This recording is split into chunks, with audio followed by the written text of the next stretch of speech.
Doctor साहब, ये जो कुछ हो रहा है, जो मसला इस वक्त नज़र आता है, ज़ाहिर है हुकूमतें ये कहती हैं कि बैन अल-अक़वामी तौर पर हो रहा है, क्लाइमेट चेंज की वजह से हो रहा है, मगर ये मसला इस वक्त जिसका हमें सामना है, पानी का बहाव होना, वहाँ हाउसिंग सोसाइटीज़ का होना, इंफ्रास्ट्रक्चर का होना, ये मसला कितना हमारा अपनी वजह से है और कितना क्लाइमेट चेंज की वजह से है?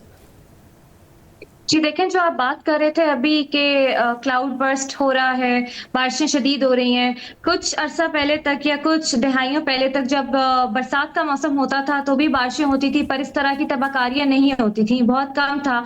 या कुछ दहाइयों बाद सैलाब आते थे, इतने ज़्यादा सैलाब नहीं आते थे। अब मसला ये हो रहा है कि ग्लोबली तो क्लाइमेट चेंज हो रहा है, जिसकी वजह से हम हीट वेव्स, कहत और ये क्लाउड बर्स्ट जैसे प्रोसेस से गुजर रहे हैं। बरसात में क्लाउड बर्स्ट आम बात हो गई है पाकिस्तान में तो अब खास तौर पे। लेकिन दूसरी तरफ जो बात जो अभी आप वाकये का जिक्र कर रहे थे, हाउसिंग सोसाइटी में जो वाकया हुआ है, वो सिर्फ इसलिए हुआ है कि हमने दरियाओं के और नदी नालों की गुजरगाहों पे कंस्ट्रक्शन कर दी है और उनके गुजरने के रास्ते हमने तंग कर दिए हैं। असल में अगर रेवेन्यू रिकॉर्ड आप देखें पाकिस्तान में, जहां भी रेवेन्यू रिकॉर्ड मौजूद होता है वहां पे दरियाओं का रास्ता एक मुख्तस होता है, जो कि पिछले 100 सालों के फ्लड्स के हवाले से जो है वो बताया जाता है कि कहां तक दरिया का रास्ता होना चाहिए। चाहे दरिया सूखा है या दरिया भरा हुआ है, आप कंस्ट्रक्शन नहीं कर सकते। लेकिन हमारे मुल्क में एक अनफॉर्चुनेटली ये मामला है कि हम कंस्ट्रक्शन वहीं करते हैं जहां पे हमें लगता है दरिया आसपास है, वहीं पे इन्वेस्टमेंट इनवाइट करते हैं। तो मेरे ख्याल से जी ये क्लाइमेट चेंज तो है, लेकिन जो ज्यादा डिजास्टर हो रहा है वो हमारी अपनी मिस प्लानिंग की वजह से है। और फिर क्योंकि ज़ाहिर है फिर हुकूमत की तरफ से दावे भी किए जाते हैं कि हम इकदाम कर रहे हैं, क्लाइमेट चेंज से निमटने के लिए इम्कानात कर रहे हैं, के लिए इकदाम कर रहे हैं, बैन अल-अक़वामी इदारों से कमिटमेंट भी की जाती है, लेवी भी लगाई जाती है, मगर प्रैक्टिकली आप कोई पॉलिसी देख रही हैं जो बनती नज़र आती हो, फिर ऑन ग्राउंड आने वाले सालों में उस पर अमल दरामद होता नजर आता हो? देखिए, प्रैक्टिकली तो एक हमारी नेशनल क्लाइमेट चेंज पॉलिसी बनी हुई है, सूबाई सब्जेक्ट है, सूबों में पॉलिसी मौजूद है, लेकिन उसका इत्तलाक जो है कहीं नहीं दिखाई देता। अभी देखें नॉर्थ में भी ग्लॉफ आ रहे हैं, बाबूसर में क्या वाकया हुआ इतना बड़ा, वहां पे भी टूरिस्ट गए हुए हैं, कोई अर्ली वार्निंग सिस्टम आपका फाल नहीं है।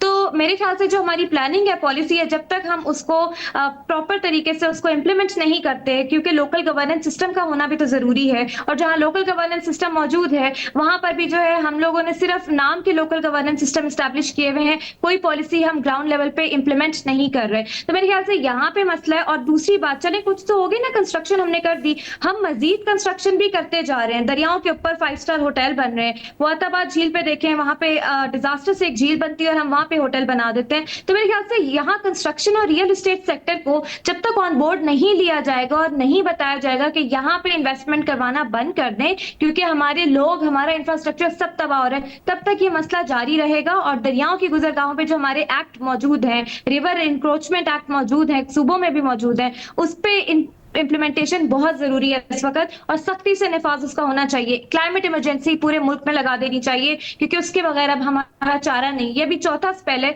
एक स्पेल बल्कि एक क्या 2-3 स्पेल अभी और आने हैं मानसून के। तो वी शुड बी प्रिपेयर्ड कि हम इस डिजास्टर में पॉलिसी का इत्तलाक करें या डिजास्टर आने से पहले अपने आप को प्रिपेयर कर सकें। ये आपने जो अहम बात की, आप ये कह रही हैं आपकी तहकीक और तज्ज़िये के मुताबिक एक तो लोकल गवर्नमेंट, मजबूत लोकल गवर्नमेंट बहुत लाजमी है ऐसे क्राइसिस से निपटने के लिए, और दूसरा ऑन पेपर बाकायदा तौर पर उसूल मौजूद हैं कि कहाँ कंस्ट्रक्शन हो सकती है, कहाँ नहीं, मगर उसके बावजूद कंस्ट्रक्शन कर दी जाती है, हुकूमतें इजाज़त दे देती हैं। जी देखिए, कुछ जगहों पे तो अब मैं नहीं जानती हुकूमत इजाजत दे देती है या क्या मामला है। कुछ जगहों पे तो ये है कि चले इंक्रोचमेंट होती है, इंतजामिया आती है उसको हटाने, कुछ दिनों बाद वहां पे फिर इंफ्रास्ट्रक्चर खड़ा हुआ होता है। तो मुझे समझ में नहीं आ रही है एलीट कैप्चर का मसला है या अपने वेस्टेड इंटरेस्ट का इशू है। मैं कुछ कह नहीं सकती, लेकिन बहैसियत एक्सपर्ट मैं ये कह सकती हूँ कि इस वक्त जो हमारे मुल्क में ये जो कंस्ट्रक्शन और रियल एस्टेट सेक्टर और ये जो इन्वेस्टमेंट्स हो रही है, पोर्ट सोसाइटी बनाई जा रही है। आप देखें 2022 में कराची की भी पोर्ट सोसाइटी सैलाब में थी, और इस वक्त अभी 2025 के सैलाबों में आपके दारुल हुकूमत इस्लामाबाद और उसके मुल्हिका इलाकों में पोर्ट सोसाइटीज इस वक्त सैलाब की जद में है। तो मेरे ख्याल से क्लाइमेट चेंज को नहीं पता अमीर कौन है गरीब कौन है। हाँ, अमीर के लिए आसानी जरूर होती है उसके नुकसान की भरपाई करना, लेकिन गरीब के लिए कोई भरपाई करने वाला नहीं होता। तो इसके इम्पैक्ट जो है वो डिस्प्रपोर्शनेट है, और इस वक्त बहुत जरूरी है कि हम लोग इमरजेंसी में की सिचुएशन में अगले डिजास्टर से पहले पहले प्लानिंग अपनी इंप्रूव करें और इन्फोर्समेंट जो है जमीन पर वो फौरी तौर पर पे इम्प्लीमेंट करवाएं। और उसकी कितनी अर्जेंट ज़रूरत है, क्योंकि ज़ाहिर है मौसमियाती तब्दीली का जो तरक्की याफ्ता ममालिक हैं वो भी शिकार हो रहे हैं, वहाँ अमवात भी हो रही हैं, इंफ्रास्ट्रक्चर भी तबाह हो रहा है। पाकिस्तान जहाँ पर इंफ्रास्ट्रक्चर के पहले से ही मसाइल हैं, ये अगर नहीं किया जाता फौरी तौर पर, तो जब आप स्टडी कर रही हैं आप क्लाइमेट चेंज को, कितना बड़ा खतरा पाकिस्तान के लिए बन सकता है आने वाले सालों में?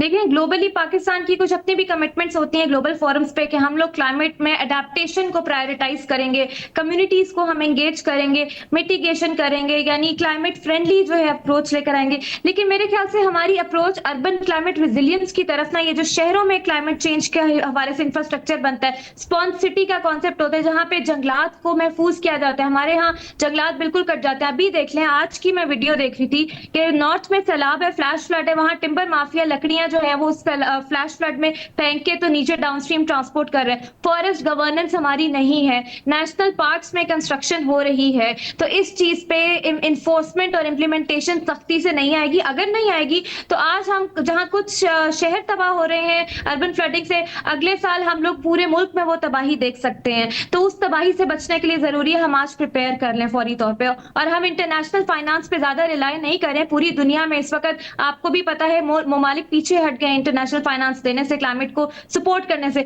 इस वक्त हम खुद ही पे डिपेंड करना, और कम से कम जो हम कर सकते हैं वो इकदाम तो हम करें, अपने लोगों को तो बचाएं, रेजिलियंस तो एस्टैब्लिश करें।